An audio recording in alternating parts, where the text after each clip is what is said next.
Boa noite a todos, tudo bem, queridos? Parece que vocês estão me ouvindo Boa bem. noite. Boa noite. Boa noite, Boa Bia. noite. Prazer Boa estar com noite. vocês. Enquanto eu estou aqui admitindo aqui todo mundo para entrar.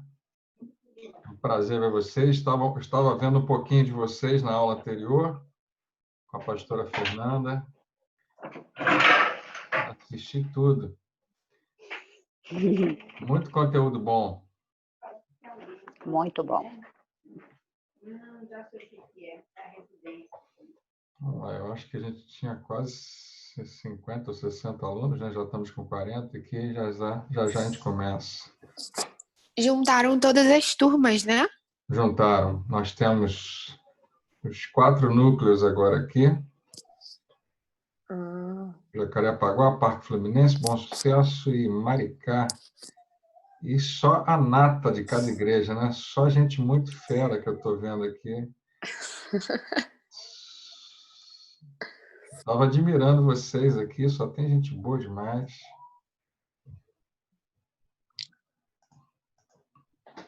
Eu sei que tem alguns alunos novos, né? Temos gente que está entrando nesse semestre. Quem que está entrando nesse semestre? Sinaliza para mim, Edith. Eu. Ergue as costas. Ânia. Está muito jogada em cima da... Vê se tem imagem até o fim.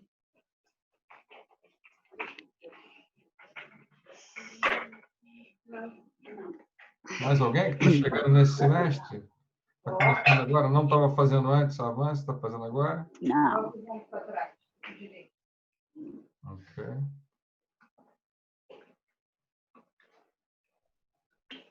Vocês todos estão sem som, tá? Quando vocês precisarem falar, vocês mesmos podem tirar o áudio. Aliás, ligar o áudio.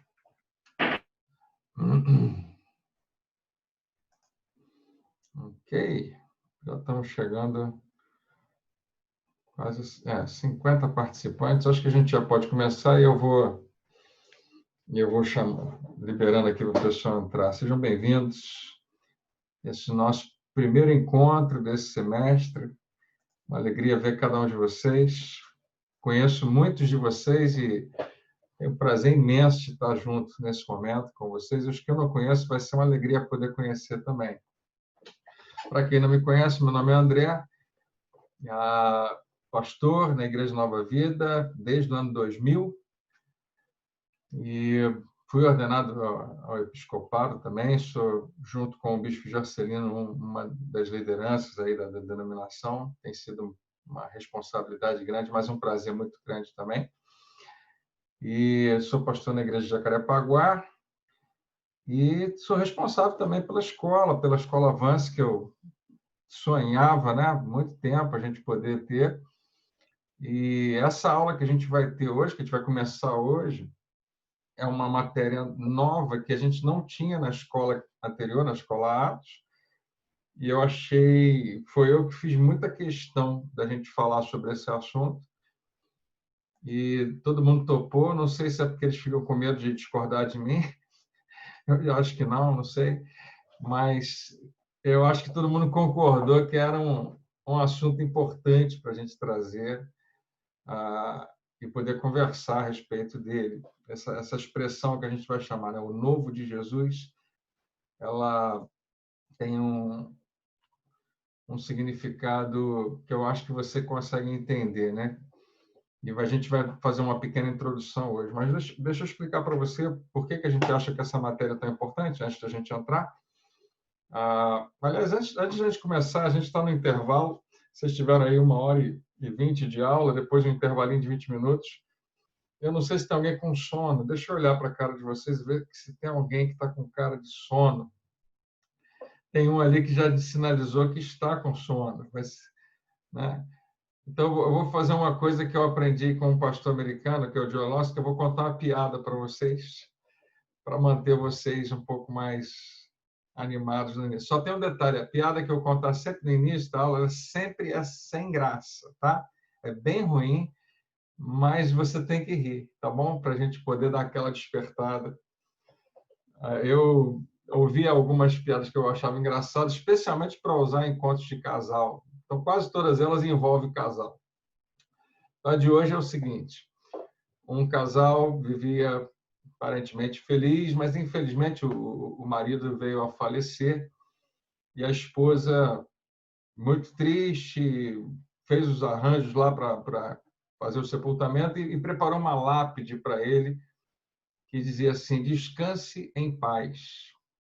E ela terminou de fazer aquela lápide, gastou algum dinheiro ali e no mesmo dia descobriu que ele deixou ela de fora do testamento. Incluiu outras pessoas, mas não colocou ela. Aí ela pediu para completar a lápide, estava escrito descanse em paz, pediu para escrever embaixo, até eu chegar aí. E acabou a piada, é só isso mesmo, tá, gente? Tem outras melhores, vamos ver o que vai acontecer na semana que vem. Vamos lá. A razão da gente fazer, tem um mosquito legal aqui, a razão da gente conversar sobre esse assunto, o novo de Jesus, é principalmente porque eu acredito que a igreja hoje ainda não faz um discernimento muito apropriado sobre a missão do Senhor Jesus. Nós entendemos a questão da sua missão salvadora, nós entendemos que ele nos substitui na cruz. Nós não entendemos muitas vezes, quando eu digo nós, eu estou falando da igreja de uma forma geral, eu não sei quantos de vocês vão ficar surpresos com alguma coisa, eu acho que é improvável que você ouça alguma coisa muito nova, mas talvez faça você pensar, realmente tem alguns aspectos disso que eu não lembro, que eu não penso muito. Eu acho que a igreja precisa muito ser renovada na mente em relação a esse assunto.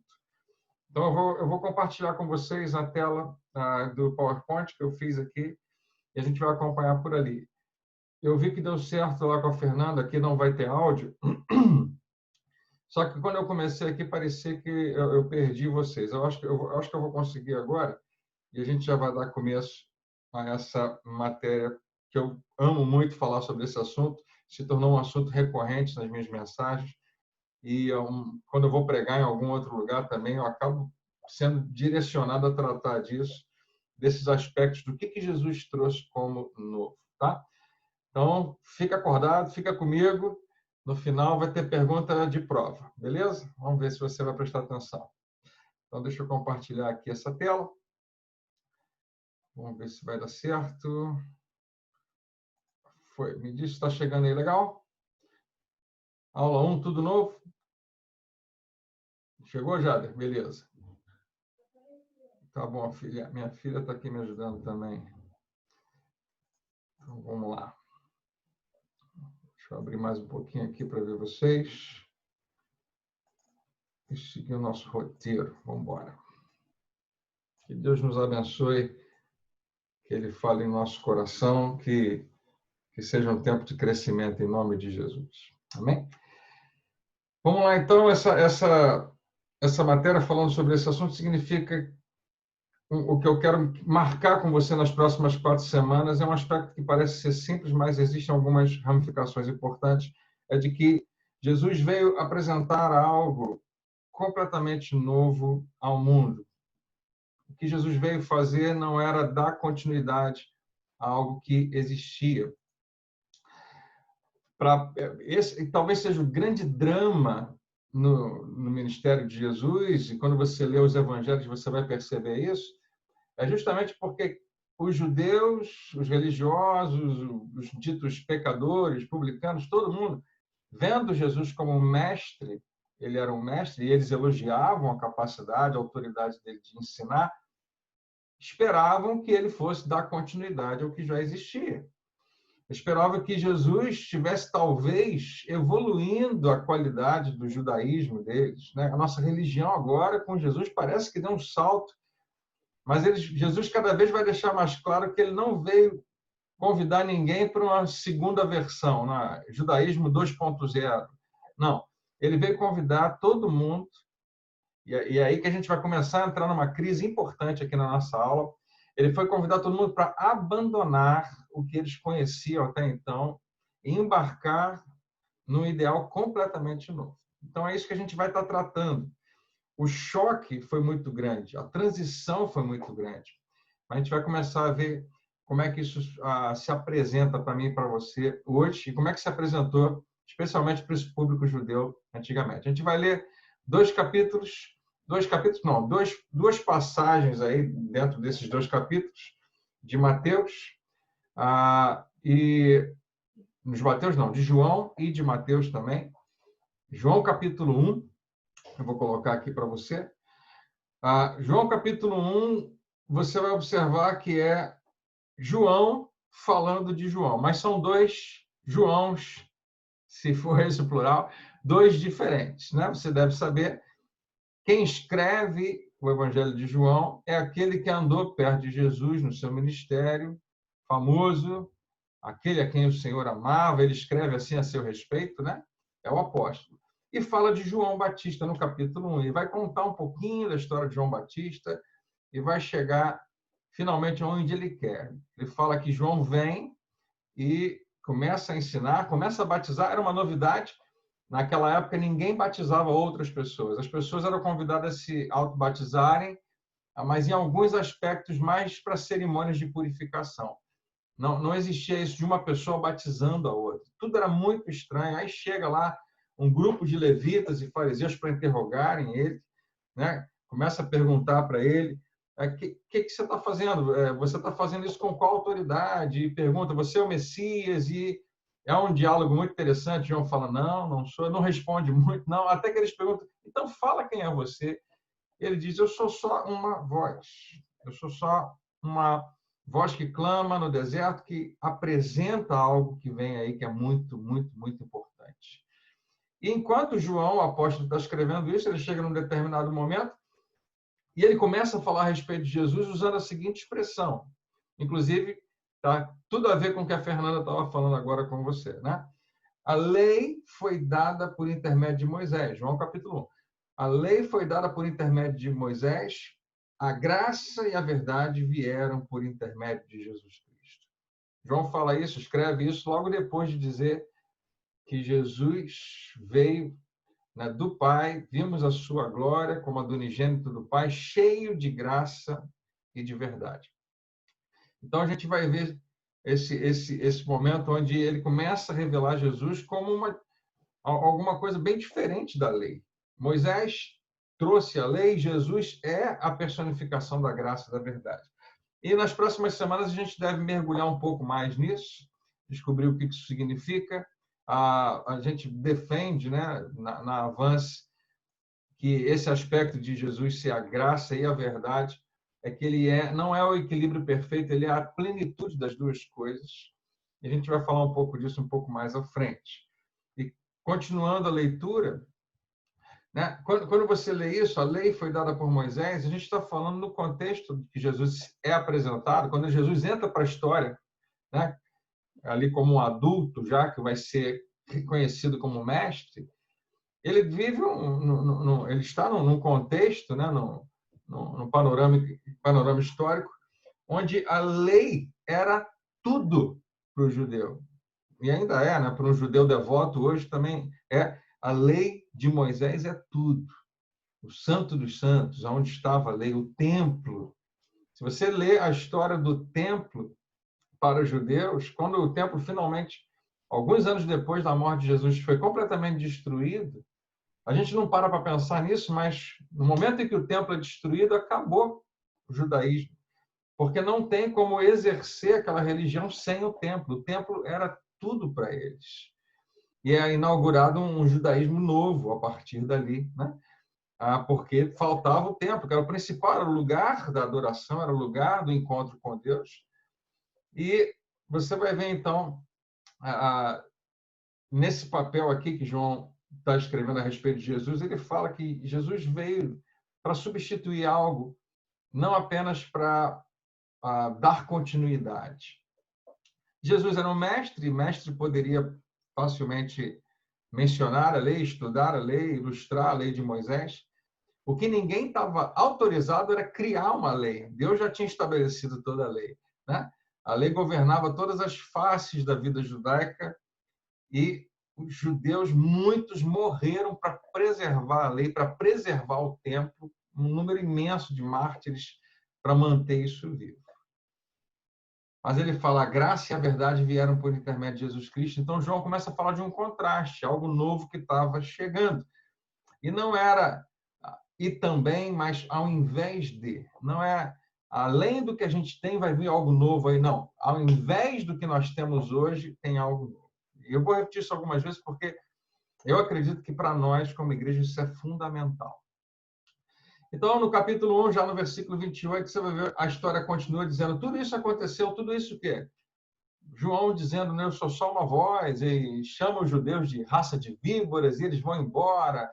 Aquela história toda conta ali, ele fala, tudo isso aconteceu em Betânia, do outro lado do Jordão, onde João estava batizando. E aí, o próximo versículo diz o seguinte, no dia seguinte, esse é um dos momentos mais importantes da nossa história, que é o momento onde Jesus é apresentado para o povo.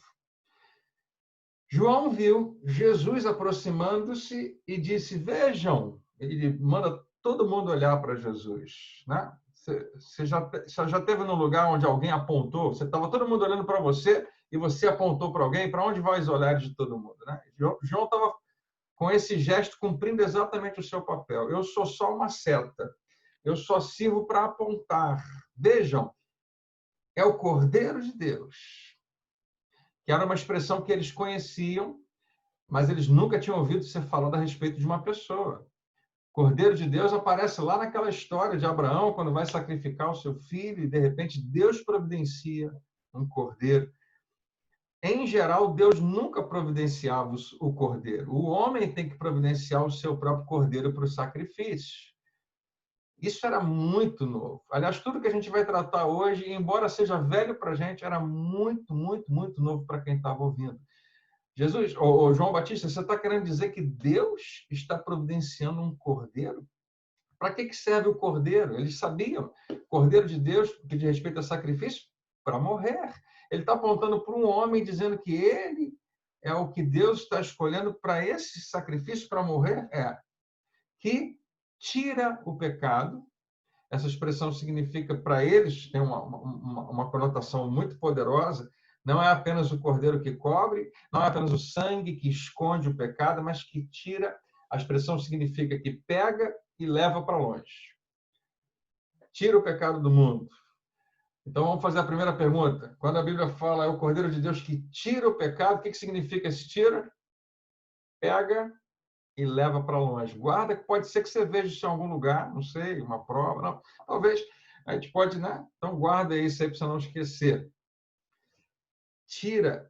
Então, o João, você está dizendo então, que quem está vindo aí vai ter um papel desse tamanho, de poder tirar o pecado do mundo. Mas a palavra que está aqui nesse versículo, que talvez seja mais desconcertante, talvez até ofensiva para os judeus na época, era a palavra mundo. Tira o pecado do mundo. Como assim? Você está falando, então, João, que Deus está providenciando, trazendo sacrifício aqui fora do templo, longe do templo, e eles geralmente aqui providenciavam os seus sacrifícios, eles levavam o cordeiro até o templo, mas Deus está trazendo agora um cordeiro até o povo, longe do templo, que tira o pecado, que pega e carrega. Espera aí, batismo pelo perdão, isso é muito novo. A distância longa que a gente está do altar de Deus, muito novo. E agora aparece um homem que ele diz que é o Cordeiro e de Deus. Tudo isso era muito novo, era radical. Eles estão no meio do nada, se arrependendo do pecado, sem nenhuma maneira de fazer expiação pelo pecado, ou seja, nenhum animal está morrendo ali, e João está batizando para remissão de pecados. O que aconteceu era o seguinte, o templo naquela época tinha se tornado, o templo, quando eu falo, é a cultura religiosa dos judeus naquele tempo, tinha se tornado extremamente corrupta. E João sabia que João, não podia ter nada a ver com o que estava acontecendo no templo, especialmente Jesus não podia ter nada a ver com o que estava acontecendo no templo. Quando você lê os evangelhos, isso tem que saltar aos nossos olhos. Jesus nunca tinha nada de bom para falar do templo. Você nunca vai ver Jesus falando bem do templo, que é estranho para nós, porque é algo instituído por Deus, mas por quê? Porque os homens corromperam seriamente o templo. Eu abro a oportunidade, se alguém quiser fazer alguma pergunta, tá? Eu vou dar uma paradinha daqui a pouquinho para quem tiver alguma pergunta ou quiser observar alguma coisa. Basta você fazer um sinal também, embora eu não consiga ver todo mundo. Se for necessário, na hora que eu falar aqui, você pode tirar o seu microfone. Mas isso era muito radical, era muito novo. E, como eu disse para você, essa palavrinha aqui, mundo, né? Que tira o pecado do mundo, isso para eles. Mas como assim um mundo? Porque eles foram ensinados que eles eram o povo de Deus. Deus vai perdoar os pecados de Israel, né? Não vai perdoar o pecado de mais ninguém, por favor. Vai perdoar o pecado do mundo? O mundo são os inimigos de Israel. Por que Deus faria isso? O nosso sistema religioso, João Batista, é projetado para nos deixar separados do resto do mundo. Deus já tinha falado isso para Moisés, vão ficar separados, não junta com ninguém, é como eles aprenderam. E se a gente, né, quando lê o Antigo Testamento, a gente tem que ter esse olhar também. Deus sabia muito bem o que estava fazendo, como a nação precisava se separar, mas agora Jesus está dizendo algo, João está dizendo algo completamente novo.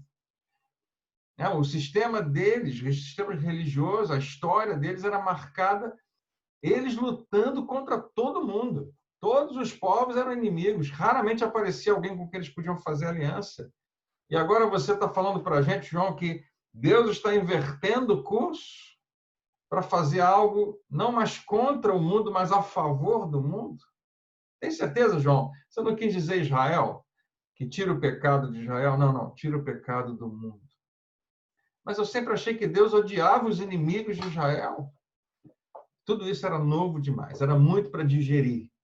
Uma frase só que o cara fala e a gente nem faz ideia das repercussões para quem estava ouvindo. Tanto judeus quanto não judeus, judeus religiosos e os não religiosos. Mas o que isso estava significando? Para onde que João estava apontando? Para essa simples verdade aqui. Jesus, ele aparece justamente numa transição. Ele era a ponte entre a antiga e a nova aliança. Nascido sob uma aliança para apresentar a outra aliança.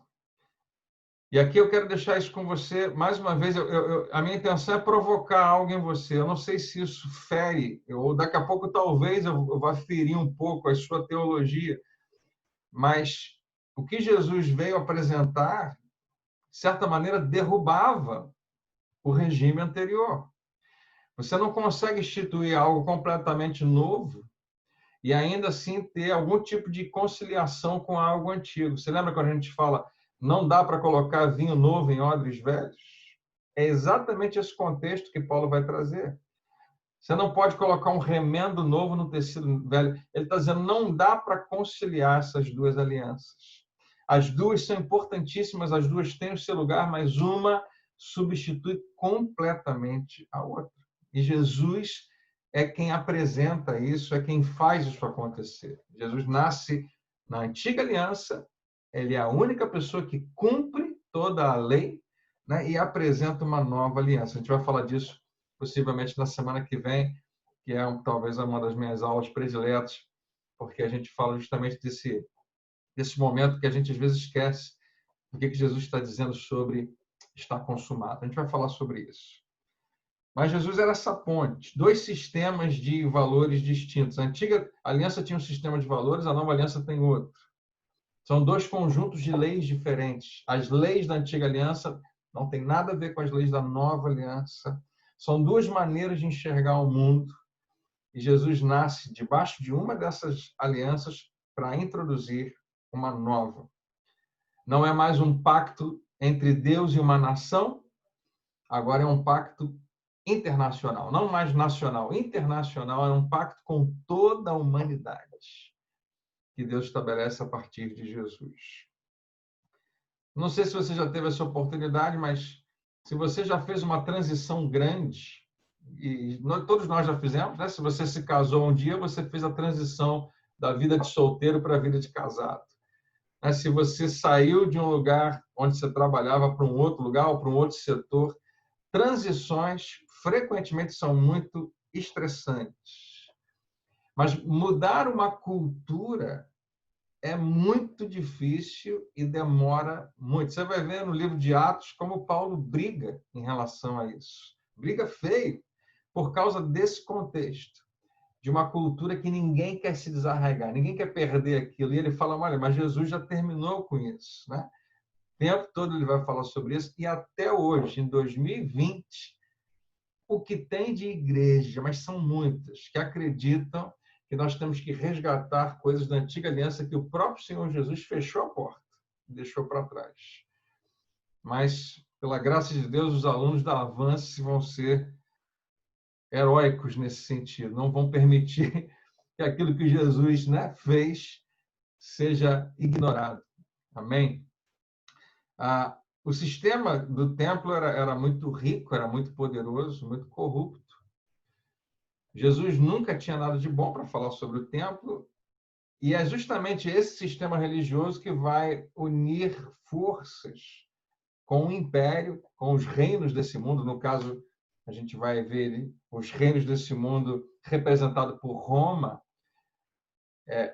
o templo, os judeus religiosos e o Império Romano vão unir forças, eles não têm muito a ver um com o outro, mas vão unir forças para crucificar Jesus. Mas o que havia sido designado para ser o fim, na verdade, vai ser o começo de algo novo, aquilo que Jesus veio trazer.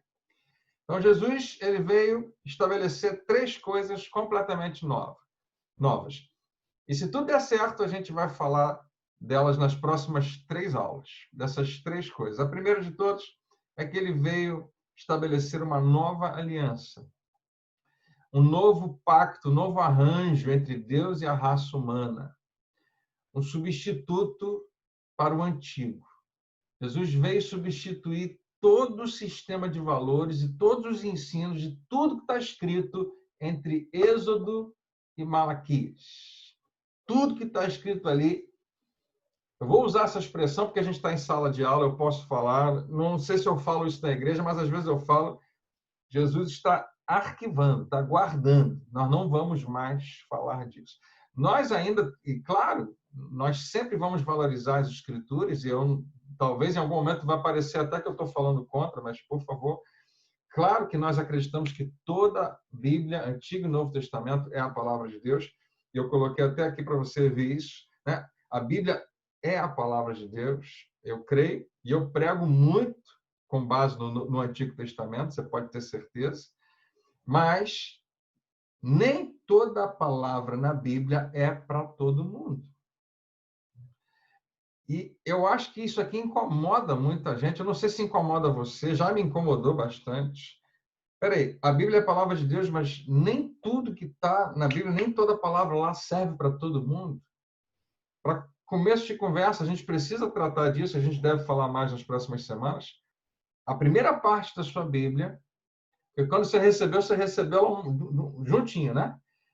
Você, quando recebe a sua Bíblia, ela já vem com índice, com mapa, com capa, mas não foi assim originalmente. A primeira parte da sua Bíblia, eu gosto de chamar a Bíblia dos judeus, porque é a história e um pacto que Deus tem com uma nação. E que serve para mim e para você de diversas maneiras, como inspiração, como revelação de como que Deus age, de como que Deus faz, de quem Ele é, um pouco da sua natureza. Não se compara com o novo, porque quando Jesus aparece no cenário, ele fala assim, quem vê a mim, vê o Pai. Moisés não podia falar isso, Elias não podia falar isso, Davi não podia falar isso, só Jesus. Então, a revelação de Deus para a igreja, a revelação de Deus para o mundo, ela está em Cristo. Mas são duas. Existe a Bíblia dos cristãos e a Bíblia dos judeus, e a gente junta os dois e chama da nossa Bíblia Sagrada. E é a palavra de Deus. Mas você vai encontrar uma coleção imensa de versículos que eu duvido que você vá praticar. Que você já tenha praticado ou que venha praticar. Tem um versículo que diz que se seu filho for rebelde, você deve levar ele para fora da cidade e todo mundo é convidado a apedrejá-lo até a morte. Eu queria sugerir a você que você não cumpra esse versículo. Que você, né, não pense assim, se é a palavra de Deus, a gente tem que fazer isso. Eu acho que você já sabe que não. Mas, pastor, é Bíblia. Incomoda a gente um pouco imaginar que Deus tenha falado alguma coisa só para um povo e não sirva para a gente. Mas não são 1 ou 2 versículos. Mas o principal não é isso. O principal é o que Jesus faz.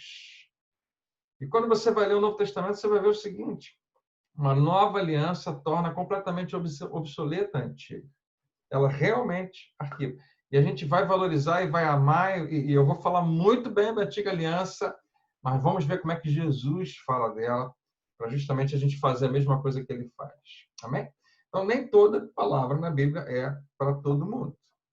Além disso, Jesus também, além de uma nova aliança, ele vem apresentar um novo mandamento, porque toda aliança tem mandamentos, toda aliança tem um conjunto de regras, e ele vem trazer, então, um novo mandamento.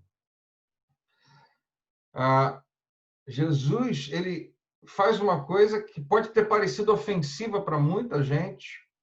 Hoje, para mim, para você, claro que não, mas ele substitui Moisés. Moisés é o grande herói dos judeus, grande herói. Jesus substitui Moisés como legislador. Você lembra o que Jesus faz na Páscoa, né?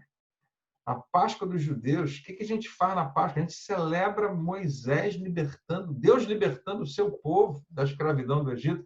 Jesus fala, até hoje era assim, mas a partir de agora, vocês vão fazer isso em memória de mim. Eu costumo dizer que seria parecido com eu chegar na igreja e falar, a partir de agora, dezembro, a gente vai celebrar o meu nascimento.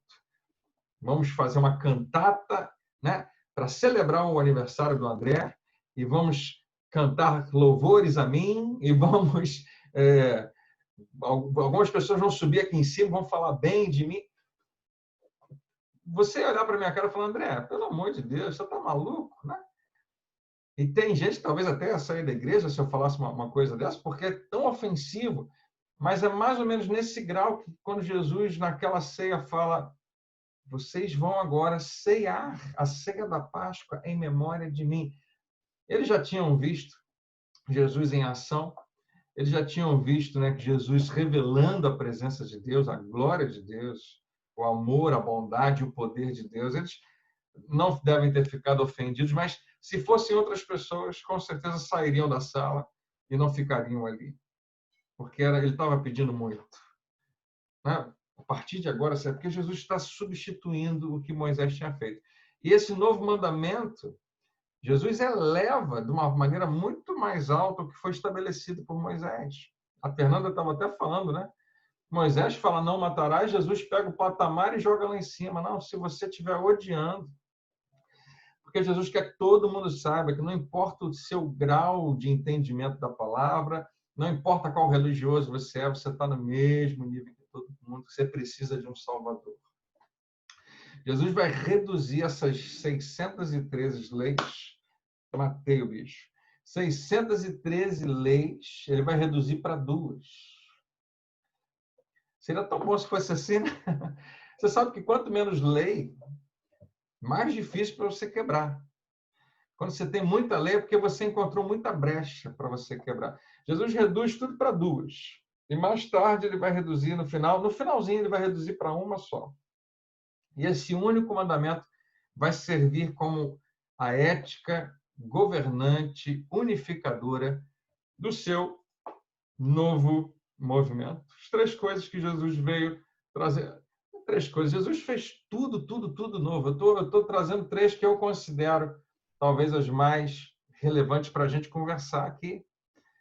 Uma nova aliança, um novo mandamento e um novo movimento. Esse movimento significa Jesus enviando todos os seus seguidores ao mundo para ensinar o que ele, Jesus, ordenou. Não o que Moisés ordenou, não o que a lei diz, mas o que ele ordenou. Você lembra no finalzinho lá, dos evangelhos, o evangelho de João, o evangelho de Mateus? Toda autoridade me foi dada, agora vão, façam discípulos, batizando, ordenando que eles guardem e pratiquem tudo o que Moisés falou, não, que eu disse. Porque Jesus agora é, na nova aliança, o legislador. Ele é o único que pode promover a lei. Só que agora é uma lei diferente. Não é mais a lei de Moisés, eu vou chamar da lei de Jesus. Legal? Então, a gente chegou até aqui certinho na metade. Eu tenho mais algumas coisinhas para falar da segunda metade agora, do nosso tempo. mas eu quero deixar, se alguém quiser falar alguma coisa, basta fazer um sinal. Alguém já está falando. Me diz. Só não sei quem. Eu acho que nem é comigo, né? Não estou vendo aqui. Beleza. Ok, então vamos continuar. Mas se você quiser falar alguma coisa, você pode soltar aí o seu microfone e falar assim, André, ou então, né, levantar a mão aí. Se você tiver uma dúvida, na verdade, eu não prometo que eu vou conseguir esclarecer todas as suas dúvidas, mas acho que a gente consegue. E à medida que a gente caminhar, talvez muitas dúvidas vão sendo esclarecidas. Então, vamos lá. Vamos para a segunda parte? Vou beber um gole d'água aqui. Então, esse é o projeto para nossas próximas 3 aulas. Falar da nova aliança, do novo mandamento, do novo movimento, que é a igreja, que Jesus veio fundar. A igreja é maravilhosa, sensacional, nada se compara. Talvez seja o maior mistério da história. Como é que um grupo de homens sem cultura, como é que eles fundam alguma coisa, começam alguma coisa que consegue resistir à força que existia no Império, e também, deixa eu ver se tem alguém tentando entrar aqui, eu não vi, não, acho que está todo mundo legal. E também o próprio Império e a própria religião, né, que tinha uma força muito grande, e ainda assim permaneceu e não para de crescer. Não tem nada que consegue impedir o avanço da igreja. E é óbvio que não, afinal de contas, Jesus falou, eu vou edificar a minha igreja e as portas do inferno não prevalecerão contra ela. Você sabe o que significa isso? Existem muitas maneiras de interpretar, existem muitos teólogos que trazem ideias sobre o que significa essa expressão, as portas do inferno, as portas do Hades. Significa, estou vendo aqui o chat, né? Beleza. Não tem material ainda, daqui a pouquinho eu vou mandar para você tanto os slides, tá? Eu esqueci de falar, vou mandar todos os slides para você e o meu esboço também da aula. Então você vai ter todo esse material e durante a semana talvez umas perguntinhas para a gente trazer na próxima aula. Depois a gente vai falar mais da igreja. Vamos lá então? Então Jesus foi batizado por João ali. Você lembra o que acontece depois do batismo de Jesus? Começa o ministério de Jesus, o Espírito Santo vem sobre ele recebe a unção do Espírito. Deixa eu falar isso para você lembrar, né? Jesus é Deus? Ele é Deus 100%. Porém, Paulo vai escrever dizendo, mesmo sendo Deus, não julgou por usurpação ser igual a Deus e se esvaziou.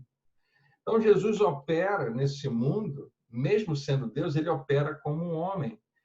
Senão, ele não precisava ser ungido com o Espírito Santo, né? Atos 10:38, como Deus ungiu a Jesus com o Espírito Santo. E tudo que você vai ver Jesus fazendo a partir dali é um homem ungido pelo Espírito Santo, nos dons, fluindo nos dons do Espírito, fluindo nos frutos do Espírito, no fruto do Espírito. E talvez você diga, pastor, não é possível. Se Jesus, você está dizendo que ele era como um homem, ele apenas tinha a unção do Espírito, isso nos coloca numa posição, né, muito parecida com a dele, exatamente. Melhor do que eu, ele diz. Você lembra como é que Jesus fala? Lá em João, olha só, se vocês crerem em mim, as obras que eu faço, vocês também farão. Então, Jesus deixa bem claro, ele nos convida todos os seus discípulos, todos os seus seguidores a fazerem a mesma coisa que ele fez, porque ele atuou, ele operou como um homem ungido, cheio do Espírito Santo. Naquele batismo, o Espírito vem sobre ele, a gente vê até a forma corpórea de uma pomba, né? E imediatamente acontece algo muito interessante. Jesus é levado por esse Espírito, pelo Espírito de Deus, ao deserto. Legal! Vamos ter, então, uma experiência agora de ficar quietinho no deserto um tempo. Não, está sendo levado ao deserto para ser tentado pelo diabo. Eu não sei quantos de vocês queriam que Deus fizesse. Não, vou levar você ali no deserto para você ser tentado. Mas fazia parte desse primeiro momento extremamente importante no ministério de Jesus. O que vai acontecer no deserto é fundamental para estabelecer o seu ministério, para estabelecer, talvez até, né, o seu propósito, com muita clareza. Então, Jesus é levado ao deserto. Promessa que Deus havia feito lá para Abraão estava se cumprindo finalmente através de um homem que veio como um cordeiro de Deus para tirar o pecado do mundo, para tirar o seu pecado, para tirar o meu pecado. Tanto Mateus, quanto Marcos, quanto Lucas declaram que imediatamente após o batismo, Jesus é levado ao deserto. O que vai acontecer no deserto? Principalmente, ele vai ser tentado.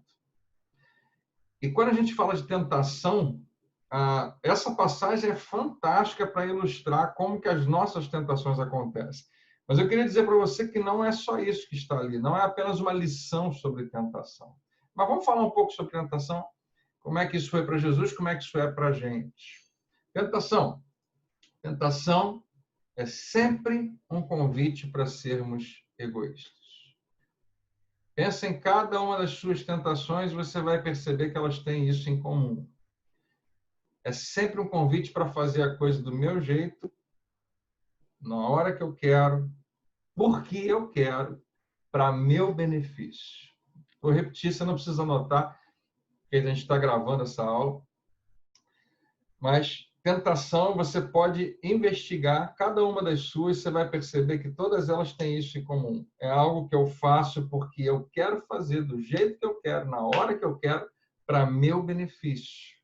Então, elas são totalmente egoístas. Então, tentação é sempre um convite para sermos egoístas. E fala justamente de uma briga que existe entre esses dois reinos. O egoísmo e o altruísmo, eles representam a cultura desse mundo, o reino desse mundo, a maneira como o homem vive. Desde que nós nascemos, nós já nascemos com a vontade de ter, de pegar, de tomar, nunca de dar, nunca de ser alguma coisa para o outro, sempre de querer que o outro seja para mim. Está na nossa natureza, faz parte da nossa carne. Então, existe essa luta. O altruísmo, que é o outro primeiro, é outrocêntrico, né? O outro está no centro das minhas atenções. Eu quero fazer, né, o que eu puder fazer para servir a você. Essa cultura do reino de Deus. Jesus é o melhor exemplo disso, tanto no seu ministério, mas principalmente no seu sacrifício.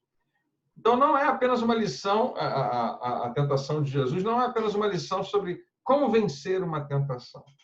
É maior do que isso, é bem maior do que isso, e é épico e é central para a nossa história. Porque o que vai acontecer agora é que Jesus vai ser tentado, e é mais ou menos como nós somos também, só que eu sou tentado em coisas um pouco menores do que ele foi, mas ele vai ser tentado a escolher a maneira do mundo, a maneira antiga, o caminho do eu primeiro e as minhas vontades, que a gente vai ler nessa passagem como caminhos dos reinos desse mundo, ou seja, de como é que esse mundo funciona. Hoje é assim, naquela época era muito mais o que a gente chama da lei do mais forte. Então, você quer ser alguma coisa, você quer poder alguma coisa, você vai fazer isso em detrimento dos outros. Você tem que explorar o necessitado, o pobre, para você poder ter alguma coisa.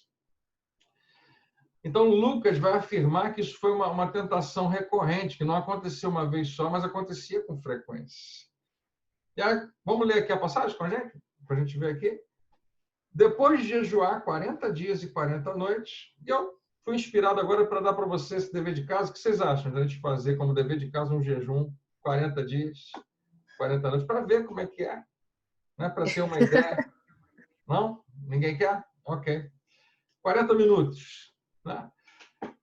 Depois de jejuar 40 dias e 40 noites, teve fome? Claro. E aí apareceu quem? O tentador aproximou-se dele e disse, se és o Filho de Deus, mostra, prova que você é o Filho de Deus. Afinal de contas, eu acho que você é o Filho de Deus, então revela para a gente. Manda que essas pedras se transformem em pães. E para a gente seria uma tentação absurda. Como assim? Eu nunca vou poder fazer isso. Mas, queridos, a Bíblia fala que Jesus estava na criação. Ele é perito, né? Ele sabe criar coisas. Mas aí Jesus estava na sua humanidade, fraco, vulnerável, cheio do Espírito, mas completamente fraco. É como se ele estivesse dizendo para Satanás, pode vir com tudo, né? Vamos ver como é que vai ser. Deus chama o mundo à existência. Ele faz todas as coisas, ele cria todas as coisas pela palavra do seu poder. E o diabo chega para Jesus e fala, você é Deus, você tem o Espírito de Deus, você tem direito. Afinal de contas, você é você, Jesus. Por que você não resolve o seu problema da sua fome? E você vai perceber todas as tentações também têm algo em comum. Todas as minhas, todas as suas, todas as de Jesus. Resolva o problema agora. Resolva o que você precisa resolver nesse minuto. Não é isso que é tentação? Tentação sempre tem a ver com não precisar esperar. Resolve agora. E aí Jesus responde. Jesus respondeu, está escrito. E aí Jesus vai lá em Deuteronômio capítulo 8. Né? Nem só de pão viverá o homem, mas de toda palavra que procede da boca de Deus. Quando Moisés lê isso para o povo, quando ele fala isso para o povo, lá em Deuteronômio capítulo 8, você sabe o que ele estava dizendo? A nossa nação já aprendeu, Israel já aprendeu a uma dependência diária de Deus.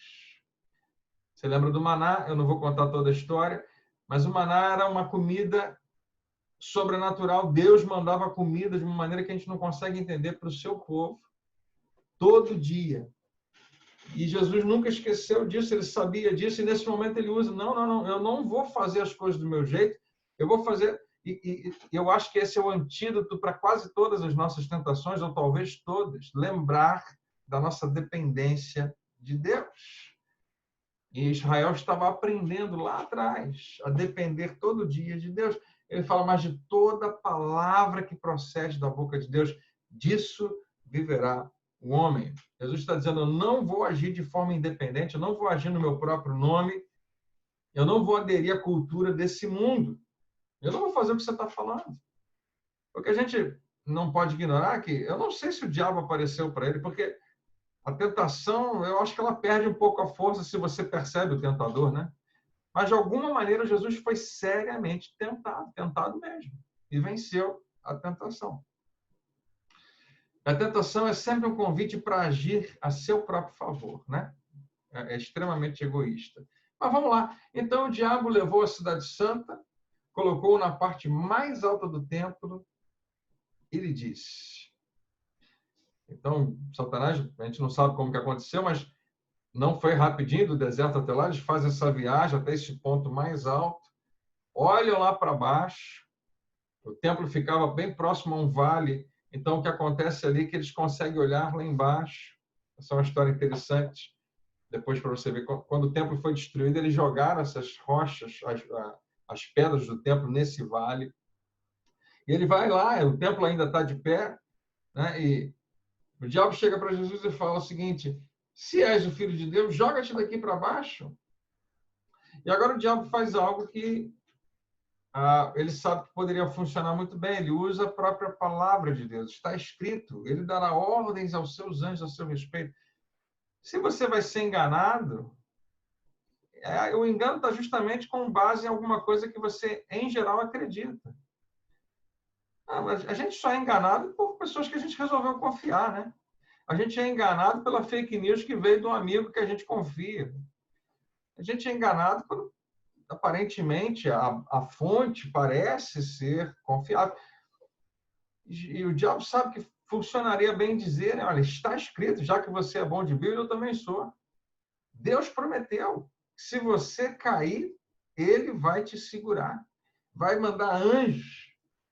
Com as mãos, eles o segurarão para que você não tropece em alguma pedra. Jesus lhe respondeu, também está escrito, e ele mais uma vez vai lá na Antiga Aliança, no livro de Deuteronômio, quando Moisés faz um resumo de tudo que ele tinha aprendido, ele fala, não põe à prova o Senhor teu Deus. O que é essa tentação? Quando o inimigo chega e pega o Salmo 91 e fala para Jesus, olha que Deus não vai deixar alguma coisa ruim acontecer com você.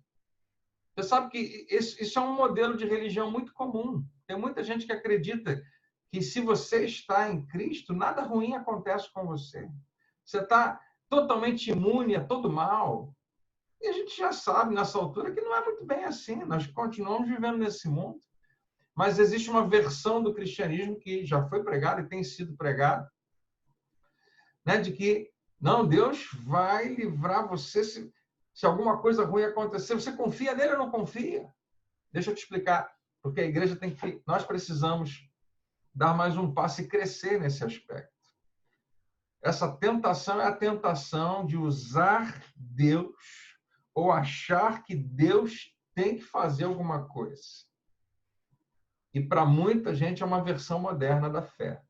Se você só acreditar e disser umas palavras mágicas, Deus vai ter que fazer. Você coloca Deus contra a parede, ele tem que fazer. Não é mais ou menos isso? Jesus se joga, agora me salva, pai. Você tem que me salvar. Você me ama ou não me ama? Quando eu chego para Deus e falo que ele tem que fazer alguma coisa, eu mudei de lugar com ele, eu virei Senhor. E, na verdade, eu não sou Senhor, coisa nenhuma. Ele nunca vai se adaptar, né? Se adequar ao meu, entre aspas, senhorio. Nós que temos que nos adequar ao dele. Mas é uma tentação. Jesus responde, né? Também está escrito, não põe à prova o Senhor teu Deus. Jesus está citando uma advertência seríssima que Moisés faz sobre isso. Dizer o que Deus tem que fazer. Deus tem que fazer isso a meu favor. Jesus está mudando o jogo completamente. Já começou ali. Muita gente precisava ouvir isso. Mas ele está ali no deserto, praticamente sozinho. Mas ele deixa para mim e para você esse registro. No momento em que você começa a tentar Deus, a tentar forçar Deus a fazer a sua vontade, você não está mais praticando cristianismo. Você está praticando outra coisa. Talvez magia, e a sua religião se tornou em superstição, tornou-se religião pagã dos reinos desse mundo. Mas depois dessas duas tentações, era entrada, agora que vem o prato principal, agora que vem o evento principal. Mas deixa eu antes falar algo para você. A gente está explorando, né, o que Jesus veio trazer. Deixa eu fazer essa pergunta para você pensar. Por que pessoas poderosas são tão inclinadas a fazer o que é errado? Você já percebeu isso?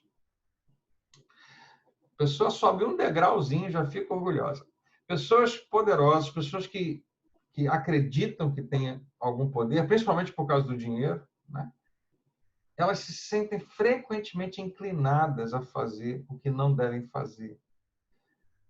E muitas vezes a gente vai achar que simplesmente é a desculpa de dizer assim, não, eu tenho muito dinheiro, ninguém vai dizer não para mim. Se alguém disser não para mim, eu vou burlar, eu vou dar um jeito, eu vou quebrar essa regra.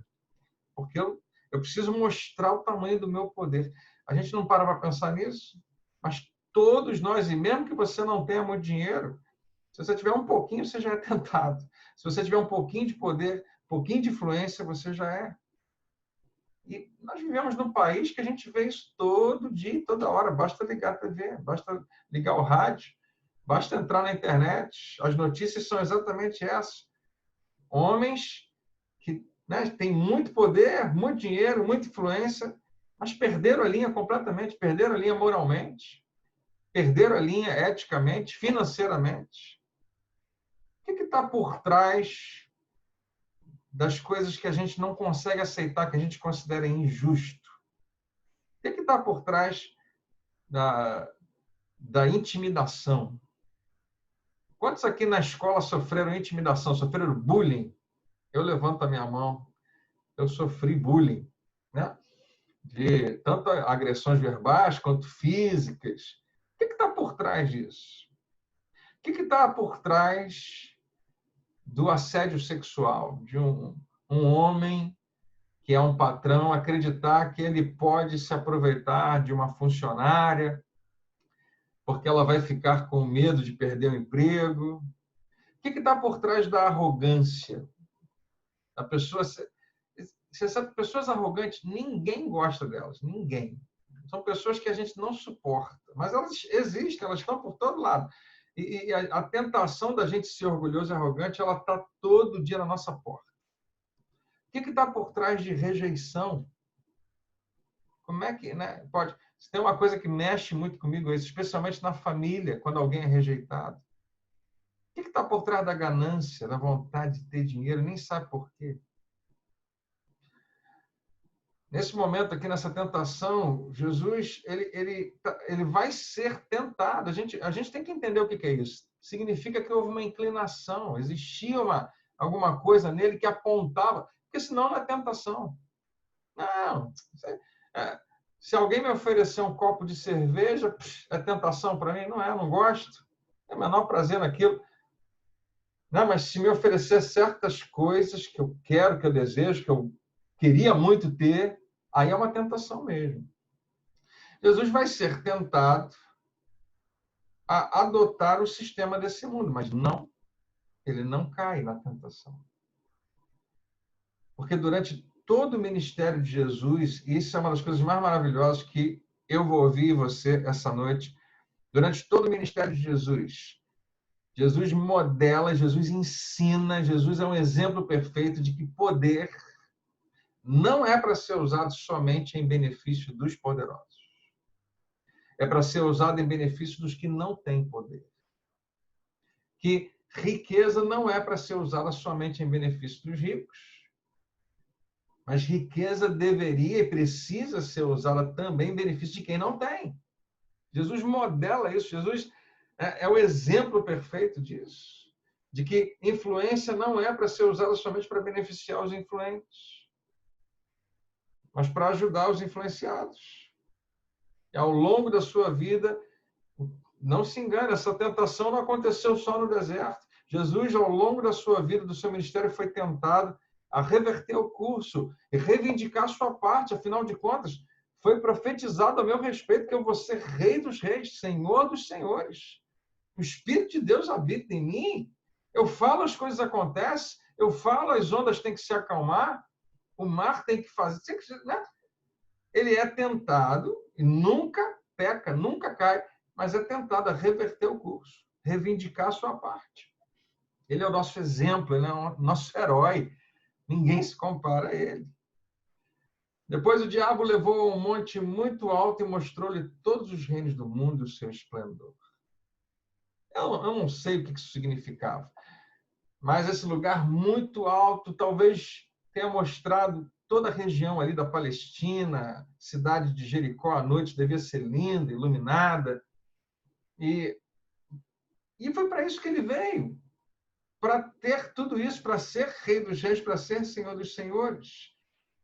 E ele disse, tudo isso te darei se prostrares e me adorares. Eu darei a você toda a sua autoridade e esplendor, porque foi dado a mim e eu posso dar a quem quiser. Essa é uma outra versão. Satanás está chegando para Jesus e falando, não foi para isso que você veio? Não é isso que todo mundo quer? Ser reconhecido. Você vai ter status. Você vai ser reconhecido como o cara, filho de Deus. Senhor dos senhores. Se te prostrares e me adorares. Queridos, isso é grande a beça. A gente às vezes não percebe mesmo. Mas deixa eu te fazer uma pergunta. Quem recusa o que já é teu por direito? Quem recusa aquilo que foi prometido a você é teu, mas você não recebeu, você não ganhou, você vai ter que esperar. Quem recusa receber agora? Você sabe quem? As pessoas que você mais admira e mais respeita são essas pessoas que recusam, até mesmo que elas têm por direito, porque não é a hora certa e nem do jeito certo. Jesus não veio para negociar o seu reino, ele veio para estabelecer o seu reino no coração das pessoas. Um reino como nenhum outro, ia ser um reino virado de cabeça para baixo, né? Já deve ter visto esse livro, O Reino de Ponta Cabeça, um reino invertido onde os súditos do rei não são meios para os fins egoístas do rei e os súditos são obrigados a dar a vida pelo seu rei. Não, agora é o contrário. Um reino onde o rei dá a vida pelos seus súditos. Deixa eu terminar. Jesus lhe disse, retire-se, Satanás, pois está escrito, adore o Senhor, o seu Deus, e só a ele preste culto. Olha como é que Lucas escreve o final dessa história. Fala assim, tendo terminado todas essas tentações, o diabo o deixou até a ocasião oportuna, porque o diabo não desiste. Jesus voltou para Galiléia, onde ele vai começar o seu ministério, no poder do Espírito, e por toda aquela região se espalhou a sua fama. Jesus começou a ficar famoso sem a ajuda do diabo. Claro, a gente já conhece a história. E eu acho que só de zoação só para irritar o diabo, em vez de transformar pedras em pães, Jesus foi para um casamento e transforma água em vinho. Primeira coisa que ele faz, primeiro milagre que ele faz. E não para si mesmo, né? Mas para todos os convidados. Vou fazer uma pergunta, olha para mim, a pergunta de prova. Você sabe por que Jesus fez isso? Por que ele transformou água em vinho? A resposta é bem simples. Foi porque a mãe dele pediu que ele fizesse. Né? E, na verdade, esse é o tema da nossa aula hoje, que eu quero que você guarde. Diga sim para sua mãe e não para o diabo. Nunca esqueça desse tema. Diga sim para a mamãe. Não, deixa eu falar sério agora, isso é só uma brincadeira. Jesus recebe a oferta que todo mundo queria receber. Jesus recebe de bandeja, pelo diabo, o que todo mundo queria, mas ele recusa. Porque diferente de mim, porque se você deixar, se permitirem, eu sou e você não é diferente, a gente acha que é, mas nós podemos, não há limite para onde a gente pode chegar se a gente abrir uma porta errada. Se me deixar, eu quero dominar tudo. Mas Jesus não veio para dominar o mundo. Jesus veio para tirar o pecado do mundo. Ele não veio para subjugar e governar esse mundo, mas para se colocar debaixo do fardo da humanidade. E é aqui que a gente começa essa nossa jornada, lembrando disso. Que Jesus verdadeiramente vai começar a mudar tudo. A gente, na semana que vem, vai ver ele fazendo o famoso Sermão da Montanha, e o que ele fala é extremamente radical. E é tudo de cabeça para baixo.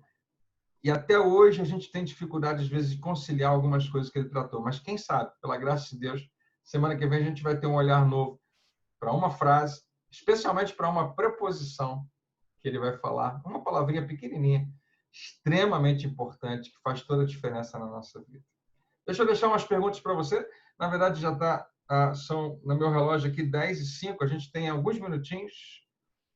Vou fazer uma pergunta e vou escolher uma pessoa para fazer a resposta, para dar a resposta.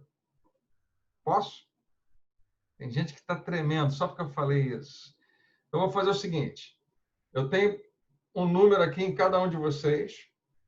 Vou pedir para um de vocês... Não é pergunta de prova, não. É só uma pergunta de curiosidade, tá? É só uma pesquisa. E se você não quiser responder, não tem problema. A gente vai vaiar você, mas não tem problema. A questão é só... Eu vou pedir para uma pessoa escolher um número e o número dessa pessoa responde. A primeira pergunta é essa daqui.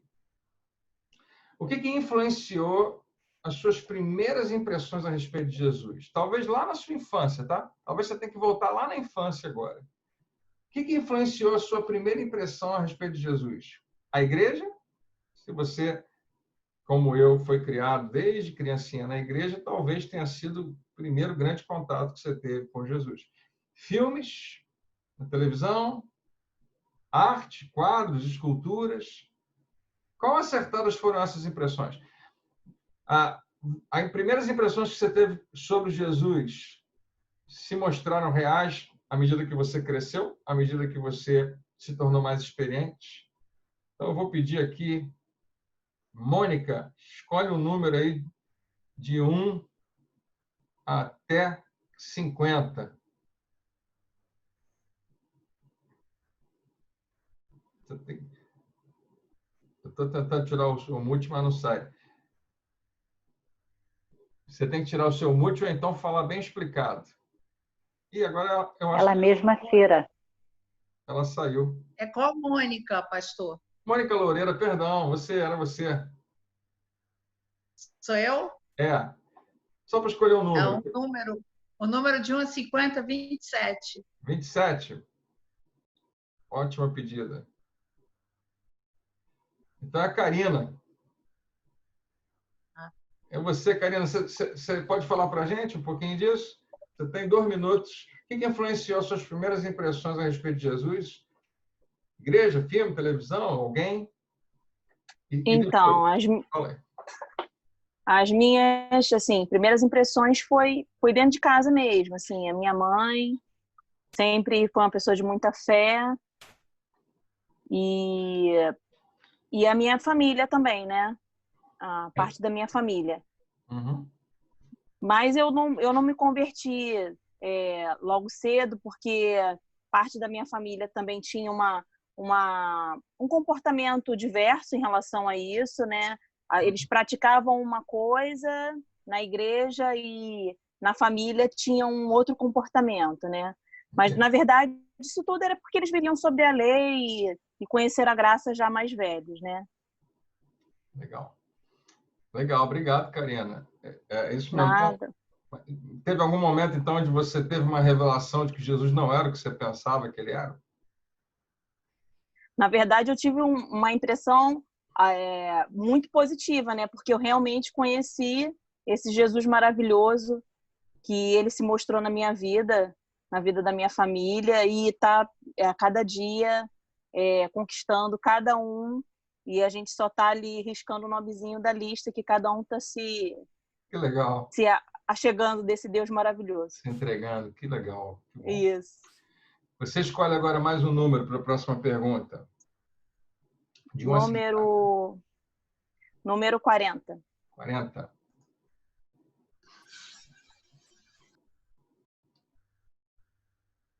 Tá bom. A segunda pergunta é: alguma coisa na aula de hoje te surpreendeu de alguma forma a respeito de Jesus? E o número 40 é a minha filha, Rebeca. Tá aí, minha filha, você? Tô sim. Prestou atenção na aula? Não, mentira, claro. Tô te ouvindo aqui duas vezes, né? Porque eu tô dentro do quarto. Então, para falar a verdade. Alguma coisa hoje surpreendeu você? É porque. Não tinha nada Pra falar novo a para verdade, você, né? até que para ser sincera, não muito, porque, assim, por eu já ter sido criada e nascida lá na nossa igreja, né? E você já incorporar, de certa forma, a mensagem que você deu hoje em várias pregações, Uhum. eu sinto que não. Ok. Eu não queria A falar pergunta isso. era essa, você respondeu. Alguém quer, isso. alguém quer fazer alguma observação? Eu gostaria, pastor. Quem é? Eduardo? Eduardo. Fala, Dudu. Eu conversei um pouco com a Mirella no privado, no intervalo, e fiz um comentário assim, uma impressão que eu tenho, né? Aí o senhor me disse a verdade. Como a Rebeca, também não tive uma impressão nova, porque desde quando eu tive o primeiro contato com essa palavra, com essa mensagem, tanto a sua de agora como a da Fernanda, eu sempre tive esse contato, foi de cara, foi a primeira vez quando eu estava me desenvolvendo na fé. Porém, eu acho que essa mensagem, ela talvez toque mais pessoas aqui que já viveram talvez em outras igrejas e que viviam talvez uma mensagem de condenação ou uma mensagem de trazer muito da antiga aliança ou algo assim. E quando tem um encontro com essa pregação, toca mais, talvez, vamos dizer assim. Eu tenho essa impressão, né, de pessoas que viveram, ouviram muito pregações que são bem diferentes dessa. E Sim. quando tenho contato com isso, é algo mais forte, assim.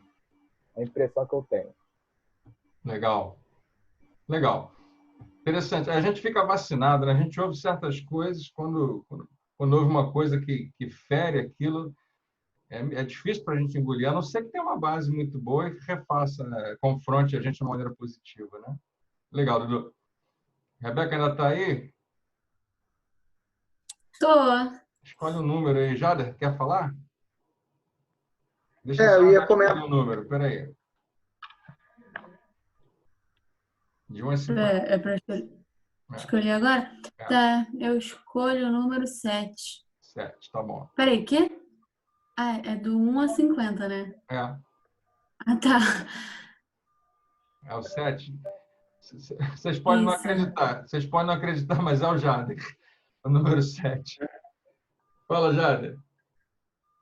Não, eu ia falar exatamente isso, pastor, a questão da base, né? Porque quando quando a gente está firmado e baseado na palavra, né, a gente não tem por onde se surpreender, porque como a gente sabe, né, ele é o caminho, a verdade e a vida. Então, se isso é Jesus, a gente não tem que se surpreender com o que está sendo falado, porque está baseado no que realmente ele é. Legal. Jada, escolhe o número aí. Oi. O 10. 10, 7, 8, 9, 10. Tem um trio aqui no 10, espera aí. 7, 8, tem um trio. Daniela, Daniel e Sheila. Quero ver quem vai responder essa pergunta aqui. Vocês vão, de repente, escolher. A pergunta é a seguinte: a gente falou isso como uma afirmação. A Bíblia é a palavra de Deus, mas nem toda palavra na Bíblia é para todos. Vocês lembram que a gente falou disso? Estava no slide? Sim. Então, isso é importante, você pode ser honesto. Você concorda com essa afirmação? Como isso desafia a visão que você tem da Bíblia? Daniela, Daniel e Sheila. Depois agora é a Sheila. Sim. Depois da sua explicação ficou mais fácil de entender, porque a primeira vez quando a gente lê, a gente dá uma sacudida assim, opa, peraí, como assim? É verdade. Mas no exemplo do que o senhor pegou, acho que ficou bem tranquilo, né? De alguns trechos isolados e perceber que não é literal, né? Que tem algumas partes que tem um contexto, ponto, e que a gente está vivendo um outro momento, né? Está numa outra dispensação. E isso faz diferença. Vai doer mais na terceira aula, pode ter certeza. Tá? Quer falar também, Daniel? Sim, praticamente ela falou tudo, né? O que o senhor falou hoje a respeito da Bíblia e nos abre a mente, né? Que realmente a gente entende melhor essa colocação dessa frase. Então, eu concordo com essa afirmação tremendamente. Ok. Entendeu? Legal. Daniela, quer falar? Eu concordo com tudo que eles falaram. Assim é fácil. Legal. Então, Daniela... Na próxima aula a gente vai deixar. Nas próximas aulas a gente fala mais. Isso. Se eu deixar, né, eu falo a beça. Escolhe aí um número que a gente... Só tem mais 2 perguntas, tá, gente? Vamos terminar na hora. Pergunta aí, Daniela. Escolhe. Número 15. 15. É a Aline Leones. Aline, vou fazer essa pergunta para você aqui, ó. Mateus 4, de 1 a 10 foi a passagem que a gente leu, tá? Da tentação de Jesus. O que se destaca para você nessa história de Jesus resistindo à tentação? Tem alguma coisa que chama mais a sua atenção? Que detalhes são surpreendentes ou novos para você? De repente, tem alguma coisa que você leu hoje ou viu hoje que você não tinha percebido antes? Ou não? Do jeito que você recebeu, tem algo que se destaca mais para você nessa passagem da tentação? Compartilha com a gente. E, assim, na verdade, é uma passagem muito conhecida, né? Sempre, até mesmo nos filmes de Jesus, sempre mostra sobre essa passagem. E, assim, não tenho nada, assim, para falar com ela sobre isso, não. Achei bem a explicação e tudo que, da maneira que aconteceu, achei tudo perfeito, assim, não tenho nada para colocar. Não tenho o que justificar, né? Jesus foi perfeito em tudo. Legal. Não, na verdade, é só alguma coisa... Por exemplo, para mim, chama muita atenção perceber... Quando eu li as primeiras vezes essa passagem, eu não percebi isso. Mas, de um tempo para cá, eu percebi que todas as tentações, transformar pedra em pão, se jogue daqui de cima e se prostre e me adore, e tudo vai ser seu, todos têm uma questão de tempo imediato. Todas têm uma questão de resolver o problema na hora. Isso me abriu os olhos, que as minhas tentações também são isso. A gente não quer nunca esperar. A gente não quer depender, às vezes, de Deus, né? Então, isso é um aspecto que, particularmente para mim, fala bem alto. Vamos lá? A última. Aline, escolhe aí uma pessoa, um número de 1 a 50. 32. 32. 6, 7, 8, 9, 31, 32. Fabi? Eu. Vou colocar aqui a última pergunta para você, tá? Tá bom. Essa passagem eu não li hoje, mas em Marcos 10, 42, Jesus fala assim para os seus discípulos, né? Vocês não entenderam ainda, né, que se alguém quiser ser Senhor, se alguém quiser ser grande, seja aquele que sirva. Então, Jesus, ele fala isso com muita propriedade e com muita ênfase. E quem quer ser alguma coisa, quem quer aparecer, em geral, não vai ser grande coisa. Mas se você quiser ser alguma coisa, para Jesus, quem quer ser grande, é aquele que serve. Aí, no final, ele fala assim, nem eu, nem o Filho do Homem veio para ser servido, mas para servir. Jesus fala disso a seu respeito. Então, essa pergunta aqui é para você. É difícil para você acreditar que Jesus veio para servir você? Não, porque... Boa noite, tá? Não, porque, inclusive, isso me fez lembrar aquela passagem que ele lavou os pés dos discípulos. Exatamente. Então, assim, mostrou assim que ele estava ali para servir-nos. Não para a gente... Assim, claro, tem até uma frase que diz: quem não nasce para servir, não serve para viver. Então, assim, eu acho que Jesus mostrou, diante da humildade dele, o que ele veio fazer. Servir a humanidade, principalmente através do sacrifício na cruz. Legal. Obrigado. Excelente, e outra coisa, só para... Pastor, só para concluir, porque aquela pergunta anterior, que eu até coloquei aí uma pergunta que o diabo ofereceu. Eu acho que o diabo, na verdade, foi, de certa forma, entre aspas, burro, porque se tudo pertence a Deus, como é que ele poderia pedir para Jesus que ia oferecer o que não era dele? Então, assim, tudo pertence a Deus, então, por isso que talvez, na verdade, naquele momento... Jesus tenha dito para ele, né? Não, tudo aqui vai pertencer a você, se prostrado vai adorar. Não precisava, porque tudo já era dele. Fabi, essa é uma versão que muitas pessoas acreditam dessa maneira. Existe um outro grupo que acredita da seguinte maneira. A Bíblia fala que é uma tentação, então Jesus realmente foi tentado. A gente não sabe, por causa das circunstâncias, e 40 dias, né, sem comer... Né? A gente não sabe tudo que isso significou, mas alguns vão defender o seguinte, eu não vou dar a minha opinião, porque eu particularmente não acho fácil de responder, mas alguns vão defender que quando Adão comete aquela traição lá no Éden, ele que tinha recebido de Deus domínio de toda a terra, esse domínio de toda a terra, lembra lá no iníciozinho, Deus fala para ele, você agora vai dominar sobre tudo. Ele não devolve para Deus com o pecado, ele entrega para Satanás. Isso é uma direção aí que alguns acreditam. Então, quando o diabo fala isso, e a Bíblia depois vai dizer que o mundo jaz no maligno, que o príncipe desse mundo, Deus desse mundo, se refere ao diabo, que ele tem algum domínio, ele tem algum poder. E enquanto Jesus estava falando com ele, Jesus não tinha sido ainda crucificado, Jesus não tinha ido pagar o preço, né, para a restauração. Então, alguns vão defender que sim, o diabo estava falando a verdade. Embora ele seja mentiroso, ele estava dizendo algo ali que fazia sentido para ser uma tentação. Porque, senão, era muito fácil mesmo Jesus falar que bobagem. Nunca. Né? Isso aqui é tudo de Deus. Mas como Jesus foi profetizado, né, e enviado para ser Senhor sobre todas as coisas, ele só se torna esse Senhor de todas as coisas no final. Então, eu acho interessante para a gente pensar. Tem mais de uma visão a respeito disso. Entendi. Então, alguns vão defender que o diabo estava realmente provocando uma tentação muito forte, porque ele era dono, ele dominava sobre o mundo. E era a gente mais famosa. Legal? É porque naquele momento Jesus estava muito vulnerável, como nós.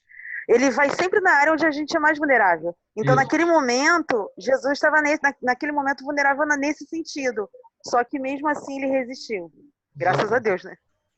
Por isso que é uma tentação. É justamente quando você é inclinado, né, naquela direção. Eu acredito... Boa noite. Eu acredito... Aqui, Priscila. Priscila. Eu acredito que a chave que fez Jesus vencer a tentação foi que ele sabia da identidade dele, né? Então, quem conhece o seu propósito não aceita qualquer proposta. Então, eu acredito que isso daí foi por isso que ele venceu, né? Legal. Obrigado, Priscila. Excelente. Pastor, só completar aqui com o que a Priscila falou, Daniel. Fala, Daniel. Concordo com ela. Eu acho que Jesus venceu quando, depois que ele se batizou, o céu se abriu, né?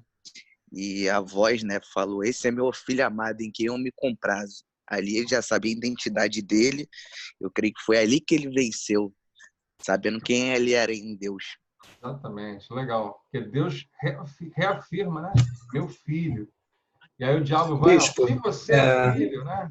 Então, Jesus estava bem firmado na sua identidade. Mas é isso aí. Eu queria completar, baseado até naquilo que o senhor falou, que citando a passagem de Lucas, né, que o diabo o deixou por tempo oportuno, até tempo oportuno. A gente vê ao longo da trajetória de Jesus, não na voz especificamente do diabo, mas essa tentação se repetindo algumas vezes, né? É muito interessante isso. E às vezes a gente não se dá conta. Em João 6, né, quando ele multiplica pela segunda vez pães e peixes, as pessoas queriam aclamá-lo rei por causa disso. Isso aí. E aí ele se esconde das pessoas e dá aquele discurso que dispensa aquele pessoal todo, e que até Pedro diz: duro esse discurso, né? Ele até pergunta: vocês querem ir embora também? Porque justamente para acabar com aquela sanha de querer declarar o rei, não porque reconheciam que ele era rei, mas porque ele podia multiplicar pães e peixes. Também, uma outra oportunidade, um fariseu chega para ele e diz, né: nos dá um sinal do céu para que a gente creia em você, usando uma linguagem mais moderna, né? Que ele diz: olha, o único sinal que uma geração adúltera e perversa vai ter é o sinal de Jonas, né? Que, em outras palavras, né? Prova para a gente. Não, não vou provar nada. E para mim, a principal... Isso eu não lembro agora, eu não estou recordado se o próprio Herodes, né, quando Pilatos, tentando se evadir, manda Jesus para Herodes, isso está narrado na passagem de Lucas, que acho que Herodes também pede para ele fazer sinais, ele se recusa. Isso. E para mim, a principal delas é na cruz, né, que os fariseus zombam dele, de salvou os outros e a si mesmo não pode salvar. Desce da cruz, que a gente acredita em você, e o próprio malfeitor diz, né, pô, salva você mesmo, e até provocando, e a gente também, né, até provocando, né, pô, se você salva os outros, é aquilo que o senhor falou, né, que a tentação, ela tenta atiçar o egoísmo, né, você não salvou os outros, então salva você mesmo, Deus ressuscitou a gente, vai morrer, assim, só queria acrescentar isso. Legal, e eu acho que isso, com certeza, foi uma tentação gigantesca. Ele tinha todo o poder, né, para resolver tudo ali, mas pensou na gente. E o amor falou mais alto. Graças a Deus. Gente, eu queria deixar todo mundo falar, mas a gente vai ficar até muito tarde. Semana que vem a gente está junto de novo. A gente tem uma outra turma aí na quarta-feira, para quem não assistiu, se você souber de alguém, né, que perdeu a aula, quarta-feira é mesmíssima aula. Não sei nem se sobrou gente, porque tem bastante gente nessa turma aqui, mas acho que sim. Primeiro, quero deixar um abraço para todos os queridos aqui, alguns pastores, amigos que estão aqui, que eu amo muito, e pessoal da igreja, pessoal de Maricá, pessoal do Parque Fluminense, e bom sucesso, que Deus abençoe, gente. Foi um prazer imenso estar com vocês. Agora, vamos dormir, né? Vamos descansar. Valeu, queridos. Tchau, tchau. Beijo grande para todos, Deus abençoe. Até a próxima. Tchau, pastor. Boa noite. Também. Boa noite. Boa noite. Valeu.